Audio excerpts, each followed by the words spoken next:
Hello दोस्तों, स्वागत है आपका आपके यूट्यूब चैनल ज्ञान इंग्लिश विद ओमेंद्र में। और आज हम आपके लिए वोकैबुलरी का एक नया सेशन लेकर आए हैं, है ना। वोकैबुलरी का एक नया सेशन हम लेकर आए हैं आपके लिए, जिसमें हम आज स्टार्ट कर रहे हैं इडियम्स एंड फ्रेजेस को। एक 6 से 7 मिनट की एक वीडियो छोटी हमने डाली हुई है वोकैबुलरी की अपनी प्लेलिस्ट में। अगर नहीं देखी है और आप चैनल पे नए हैं तो आप हमारे प्लेलिस्ट में जाकर देख सकते हैं उस वीडियो को। और उस वीडियो में हमने बात की थी एक रूट वर्ड की, जो होता है आपका साइड। इसका मीन्स होता है टू किल, है ना। तो यहाँ हमने कुछ ऐसे वर्ड्स लिए थे, 10 से 12 कुछ ऐसे वर्ड्स हमने लिए थे जिन जो इम्पोर्टेंट थे, जो एग्जाम ओरिएंटेड है, जो हर एग्जाम में लगभग एक क्वेश्चन आपका वहां से पूछा ही जाता है ना। जैसे कौन कौन से वर्ड थे, पैट्रीसाइड था, फ्रैट्रीसाइड था, सोरोरीसाइड था, है ना, होमिसाइड था, सुसाइड था। तो ऐसे कुछ वर्ड्स थे जो हमने वहां आपको समझाए थे, पढ़ाए थे, ठीक है। और देखिए हम यहाँ इडियम्स और फ्रेजेस, भाई अब तमाम दुनिया भर के चैनल्स हैं, बहुत सारे टीचर्स हैं, और मैं ये कहता हूँ सब मुझसे बहुत अच्छे हैं, ठीक है। और आज ये कहने का मेरा मतलब क्या है, देखो मैं पढ़ाने का थोड़ा सा तरीका मेरा डिफरेंट हो सकता है किसी टीचर्स ने आपको इस तरह से ना पढ़ाया हो। अब YouTube खोलिए, दुनिया भर के चैनल हैं, आप जिस भी चैनल को इडियम फ्रेजेस सर्च करेंगे चैनल पर, वहां आपको मिलेंगे मोस्ट 100, मोस्ट 50, यहीं से आएगा जी बिल्कुल पेपर में, है ना। ऐसा थंबनेल मिलेगा आपको जी, यहीं से बिल्कुल पूछेगा एग्जामिनर आपके। लेकिन ऐसा नहीं होता। वोकैबुलरी एक बहुत बड़ा पार्ट है, बहुत ब्रॉड सेक्शन है वोकैबुलरी का, है ना।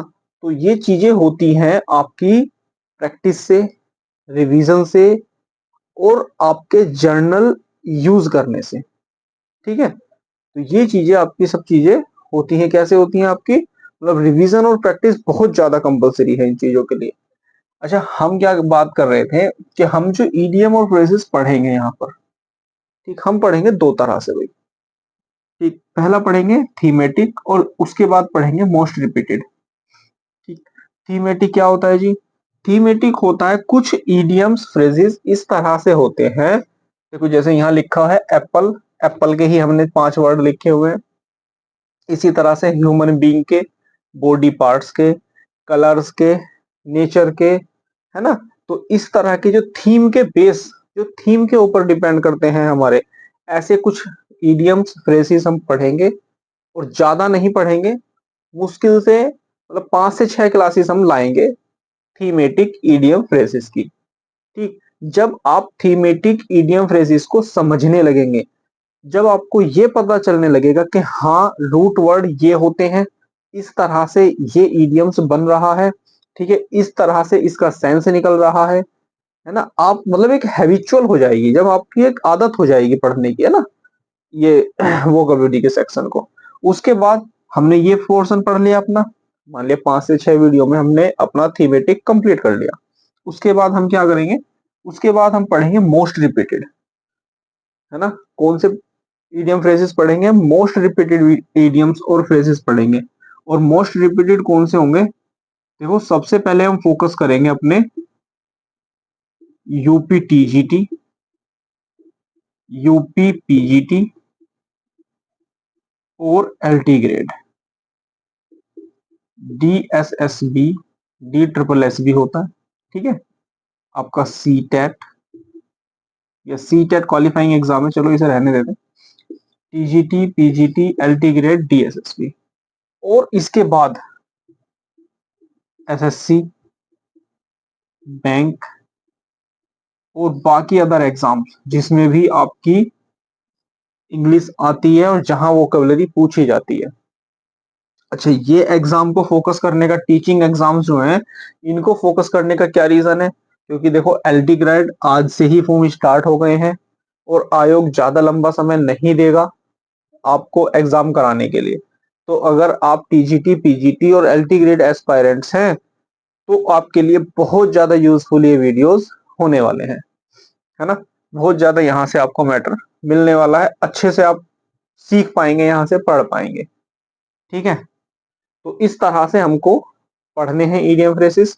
आइए अभी लेते हैं हम अपना पहला वर्ड। ठीक, क्या है हमारा पहला वर्ड? देखिए, एक वर्ड है एप्पल, मीन्स क्या होता है? सेब।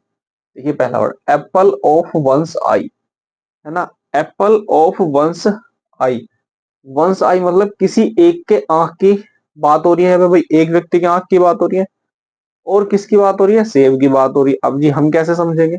ऐसे समझेंगे, समवन वेरी डियर और फेवरेट, कोई भी कोई भी ऐसा व्यक्ति जो बहुत ज्यादा कैसा हो? डियर हो, प्रिय हो बहुत ज्यादा, और बहुत ज्यादा पसंदीदा हो, उसको क्या कहेंगे? हिंदी में कहते हैं आंखों का तारा। ठीक है, apple of one's eye, apple of one's eye का मीन्स होता है आंखों का तारा। हर एक फैमिली में, देखिए एग्जाम्पल में आपको कोशिश करूंगा हिंदी में ही बताने की, है ना? क्योंकि हिंदी के एग्जाम्पल से आप जल्दी कवर कर पाएंगे, जल्दी पकड़ पाएंगे वर्ड्स को, है ना? देखिए, एप्पल ऑफ वंस आई का मीन्स होता है समवन वेरी डियर और फेवरेट, मतलब आंखों का तारा। हर फैमिली में एक बच्चा ऐसा जरूर आपको मिलेगा जो सबका फेवरेट होगा, जो सब जिसको सब प्यार करते होंगे। तो वो क्या है? वो सबकी आंखों का तारा है। आज के बाद हम क्या कहेंगे? ऐसे बच्चे को आंखों का तारा नहीं कहेंगे, सबका प्यारा नहीं कहेंगे, हम क्या कहेंगे? Apple of one's eye. ठीक है, एप्पल ऑफ वंस आई। ठीक, नेक्स्ट वर्ड देखते हैं, ए bad apple. A bad Apple, इसका क्या मीन्स है? ए पर्सन या एक थिंग, एक व्यक्ति या एक वस्तु, which has negative impact on others. ठीक, a bad apple, bad apple का मतलब कि एक व्यक्ति, या तो एक कोई भी व्यक्ति हो सकता है, कोई भी ऐसी वस्तु हो सकती है ना, जो क्या करती है? विच has negative impact on others, जो दूसरों पर हमेशा नकारात्मक नकारात्मक प्रभाव डालती है, उसको क्या है? क्या कहेंगे हम? ए बैड एप्पल उसको हम कहेंगे। ठीक है, जैसे आपने सुना होगा कि एक खराब फल, पहले पुरानी किताबों में थे ना ये वर्ड्स, कि एक खराब फल टोकरी में रख दो तो सारे ही फल जो है कैसे हो जाते हैं? खराब हो जाते हैं। तो वो वहां हम क्या यूज करेंगे? ए बैड एप्पल, है ना? और ये व्यक्ति के लिए भी हो सकता है और ये वस्तु के लिए भी हो सकता है। ठीक, नेक्स्ट है apple of Discord. Apple of Discord होता है झगड़े की जड़। ठीक है, एप्पल ऑफ डिस्कॉर्ड क्या होगा? कॉज ऑफ प्रॉब्लम और डिस्प्यूट, मतलब किसी भी समस्या का कारण, कॉज मीन्स कारण, प्रॉब्लम और ऑफ डिस्प्यूट, किसी भी समस्या का या किसी भी झगड़े का जो कारण है, उसको क्या कहेंगे हम? उसको कहेंगे हम एप्पल ऑफ डिस्कॉर्ड। ठीक है ना? Apple pie order, apple pie order का मीन्स होता है इनपरफेक्ट ऑर्डर, मतलब आपको बिल्कुल एक व्यवस्थित क्रम में बिल्कुल सजाकर सारी चीजें दी जाए, है ना? आप जैसे शॉपिंग मॉल्स में जाते हैं तो एक व्यवस्थित बिल्कुल, जैसे ही आपने एंट्री की, जैसे ही आपने एंट्री की तो वहां से आपको दिखाई देगा कि एक के बाद एक, एक के बाद एक, एक के बाद एक, उन्होंने इस तरह से पूरे शोरूम को, उन्होंने पूरे इस तरह से पूरे मॉल को इस तरह से सजाया होता है कि पहले लो प्राइस आइटम, ज्यादा मोर अट्रैक्टिव करने वाले आइटम्स, बहुत ज्यादा ऑफर्स वाले आइटम्स, वो सब कहाँ होते हैं? बिल्कुल एंट्रेंस पर होते हैं, है ना? वो सब बिल्कुल एंट्रेंस पर होते हैं ताकि आप ज्यादा अट्रैक्टिव हो सके, ज्यादा शॉपिंग कर सके, है ना? तो वहां क्या होगा? एप्पल ऑफ डिस्कॉर्ड, हम इसको समझ सकते हैं कि एक परफेक्ट ऑर्डर में बिल्कुल उन्होंने उन चीजों को लगाया होता है। Apple pie order, apple pie order हो गया आपका perfect order. Comparing apples and oranges, तुलना करना एप्पल्स और ऑरेंजेस। भाई यहां आप इसी वर्ड से समझ रहे हैं, कंपेयरिंग एप्पल्स एंड ऑरेंजेस, दो चीजों की, दो अलग अलग चीजों की एक साथ तुलना करना। Comparing two things which are very different from each other, है ना? दो ऐसी वस्तुओं की तुलना करना जो एक दूसरे से बिल्कुल बिल्कुल अलग हो, एक दूसरे से जो बिल्कुल डिफरेंट हो, तो उसको क्या कहेंगे हम? वो हमारा वर्ड होता है comparing apples and oranges.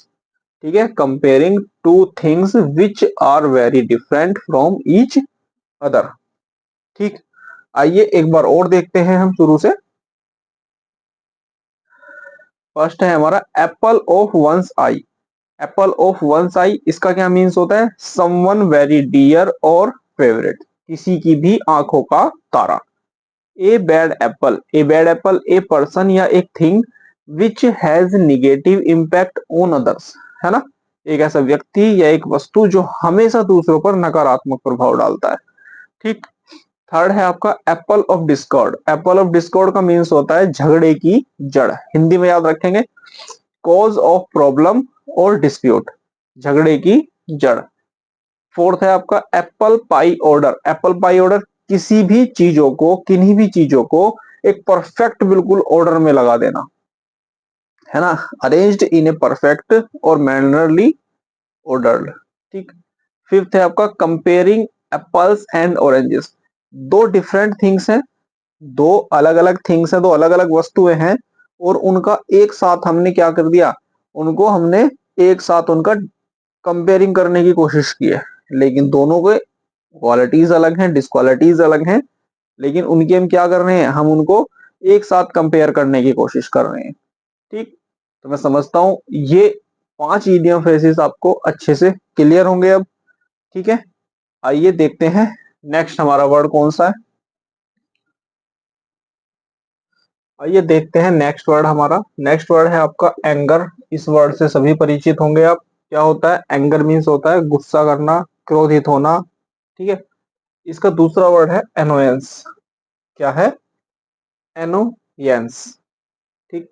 Anger या एनोयंस, इसका मीन्स क्या होता है? क्रोध या गुस्सा। ठीक। 4 वर्ड है इसके हमारे पास। चेज्ड ऑफ या पिस्ड ऑफ। चेज्ड ऑफ कहें या पिस्ड ऑफ कहें, दोनों का क्या मीन्स है? टू बी एनोइड, किसी को तंग करना। ठीक है। चेज्ड ऑफ या पिस्ड ऑफ, क्या कहेंगे हम? To be annoyed. He is, अगर हम एक एग्जाम्पल के माध्यम से देखें तो he is pissed off. Pissed off, चलो लिख के बता दो एग्जाम्पल आपको एक। आइए लिख के अच्छे से क्लियर हो जाएगा। चलो यहाँ लिख लेते हैं। मोहित pissed off Radha. Mohit pissed off Radha in her study, है ना? तो हम तंग करने के लिए हमने, या गुस्सा दिलाने के लिए, तंग करने के लिए हमने क्या यूज किया? हमने एंगर का यूज नहीं किया, एनोयंस का यूज नहीं किया, हमने यूज किया है ईडियम्स का। और कौन सा ईडियम? मोहित पिस्ड राधा। मोहित जो है पिस्ड ऑफ कर रहा है राधा को इन हर स्टडी, मतलब वो स्टडी कर रही है और उसको स्टडी करते समय उसको क्या कर रहा है? वो गुस्सा दिला रहा है या उसको तंग कर रहा है। ठीक। नेक्स्ट देखिए, bone to pick. Bone to pick मतलब to be annoyed with someone, किसी से नाराज होना। To be annoyed with someone, bone to pick, to be annoyed with someone, किसी से नाराज हो जाना। अब जब मोहित राधा को पिच्ड अप कर रहा है उसकी स्टडी में, तो राधा क्या होगी? गुस्सा हो जाएगी, है ना? तो एग्जाम्पल हम कैसे बना सकते हैं? Radha bone to, Radha bone to pick to Mohit. ठीक है। जो राधा है वो बोर्न टू पिक, उसने क्या कह दिया कि मैं तुमसे जो है क्या हो गई हूं? मैं तुमसे नाराज हो गई हूं, है ना? Mohit pissed off Radha in her study, Radha bone to pick to Mohit. ठीक। Get someone's goat. अब देखो इस मीनिंग बाद में देखेंगे, पहले यहीं से समझ कर देखो। देखो गेट, गेट मीन्स ले लेना, प्राप्त कर लेना, समवंस किसी एक की, गोट मीन्स क्या होता है? बकरी। ठीक, जब आपने किसी की बकरी को ले लिया, किसी की बकरी को चुरा लिया, तो आप क्या कर रहे हैं? आप उस व्यक्ति को क्या कर रहे हैं? इरिटेट कर रहे हैं, आप उसको क्या कर रहे हैं? तंग कर रहे हैं, है ना? तो इसी तरह से देखो बेटा, लॉजिक बनाकर, इसी तरह से ट्रिक बनाकर याद की जाती है वोकैब्युलरी। आप रटने की कोशिश करोगे, आप बैठ जाइए किताब लेकर, ठीक, और आप रटते रहिए। कैसे कैसे कैसे कैसे याद करते हैं बच्चे? चेस्ट ऑफ, चेस्ट ऑफ का मीन्स क्या बताया था? नाराज होना बताया था, तंग होना बताया था, है ना? Bone to pick, bone to pick का मीन्स क्या बताया था? कि तंग करना किसी को, है ना? तो ऐसे आप पढ़ोगे, ऐसे नहीं होता। या तो आप एग्जाम्पल से समझे, या फिर इस तरह की ट्रिक बनाइए। यहां से देखो, गेट समवन्स गोट, जब आप किसी की बकरी को ले जाओगे, तो वो क्या होगा? जिस व्यक्ति की है बकरी, वो क्या हो जाएगा?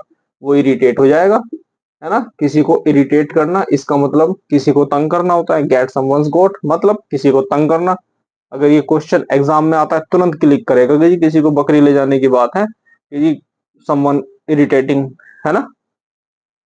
नेक्स्ट देखते हैं, up in arms. Up in arms का मतलब क्या होता है? टू बी वेरी एंग्री, किसी को बहुत ज्यादा क्रोधित कर देना, है ना? किसी को बहुत ज्यादा गुस्सा दिला देना। या फिर to be in a state of protest about something, मतलब कोई व्यक्ति इतना, जब किसी भी बात से इतना परेशान हो जाए कि वो क्या कहते हैं इसको? प्रोटेस्ट करना, मतलब अनशन पर बैठ जाए, धरने पर बैठ जाए, है ना? जैसे अन्ना हजारे जी ने कुछ टाइम पहले किया था, मतलब काफी टाइम हो गया जब अन्ना हजारे जी ने किया था लोकपाल बिल के खिलाफ। क्या हुआ था? वो इतने परेशान हो गए कि वो अनशन पर बैठ गए, वो धरना देना स्टार्ट कर दिया उन्होंने, है ना? तो क्या होगा? Up in arms, up in arms का मतलब क्या होगा? कि ऐसी एक अवस्था, to be in a state of protest about something, एक ऐसी अवस्था कि आप उसके विरोध में, आप बिल्कुल गुस्सा होने के बाद उसके विरोध में आप क्या हो जाएं? आप उसके प्रोटेस्ट में बैठ जाएं, ठीक है? आप उसके खिलाफ बैठ जाएं, बिल्कुल। ठीक, क्लियर है आपको ये वर्ड? चलो एक बार और देख लेते हैं स्टार्टिंग से, नंबर 1 से। एंगर वर्ड अपने आपको समझाया। एंगर मीन्स, एंगर और एनोयंस। एंगर का मीन्स क्या होता है? क्रोध। एनोयंस मीन्स गुस्सा। या दोनों का क्रोध गुस्सा एक ही बात होती है। चेज्ड ऑफ या pissed off, to be annoyed, किसी को तंग करना, है ना? Bone to pick, bone to pick, to be annoyed with someone, किसी से नाराज हो जाना। Get someone's goat, get someone's goat, किसी की बकरी चुरा लेना। जब आप किसी की बकरी चुरा लेंगे, तो उस व्यक्ति को क्या हो जाएगा? किसी मतलब ये होगा कि किसी व्यक्ति को आप तंग कर रहे हैं, है ना? Up in arms, up in arms का मतलब क्या है? टू बी वेरी एंग्री, है ना? टू बी वेरी एंग्री, किसी बात का कड़ा विरोध करना। या to be in a state of protest about something, या फिर किसी बात का इतना खिलाफ हो जाना, किसी बात से इतना इरिटेट हो जाना कि आप उस बात के खिलाफ एक धरने पर, एक अनशन पर बैठ जाएं। ठीक, तो आज हमने आपको 2 वर्ड बताए हैं, एक एप्पल के बारे में, ठीक, और एक आपको एंगर के बारे में। ऐसी उम्मीद करता हूं कि आपको ये वीडियो समझ आई होगी, अच्छी लगी होगी। अगर यदि आपको मेरी वीडियो अच्छी लगी है, समझ आया है, तो वीडियो को शेयर जरूर कीजिए, लाइक कीजिए, और आपके कमेंट्स मेरे लिए बहुत इंपॉर्टेंट है। यदि आप वीडियोस देखते हैं, ठीक, तो आप कमेंट जरूर कीजिए, ताकि उन कमेंट्स से हमें ये पता चल सके कि हम कहाँ गलतियां कर रहे हैं, कौन सी चीज आपके लिए इंपॉर्टेंट है, कहाँ कोई दिक्कत है पढ़ाने में, समझाने में, किसी भी तरह से, है ना? तो वो सब हम फिर नेक्स्ट वीडियो से क्लियर करेंगे, और वो सब चीजें आपको दोबारा से नहीं फील करनी पड़ेगी। ठीक, यदि आप हमारे चैनल पर नए हैं और फर्स्ट टाइम हमारी वीडियो देख रहे हैं, तो चैनल सब्सक्राइब जरूर कीजिए, लाइक कीजिए और शेयर जरूर कीजिए। यदि आप डाउट के, कोई भी आपको डाउट है, कोई क्वेश्चन है आपका, तो उसके लिए आप हमारा Instagram channel, sorry Telegram channel join कर सकते हैं, और हमें व्हाट्सएप पर फॉलो कर सकते हैं डेली वोकेबलरी टिप्स के लिए, जिसमें आपको डेली 5 से 6 वर्ड्स, 5 वर्ड होते हैं, कभी 6 भी होते हैं, कभी 10 भी हो जाते हैं, है ना? कम से कम 5 वर्ड्स तो होते ही हैं। तो आपको 5 से 10 वर्ड के बीच में डेली आपको वोकेबलरी दी जाती है, विद मीनिंग, हिंदी, सब कुछ प्रॉपर एकदम। ठीक, और शॉर्ट वीडियोस के लिए और मोर इंफॉर्मेशन के लिए आप हमारे इंस्टाग्राम पेज को भी फॉलो कर सकते हैं। तो आज के लिए हमारी तरफ से इतना ही। मिलेंगे नेक्स्ट वोकैबुलरी की क्लास में आपसे। तब तक के लिए धन्यवाद।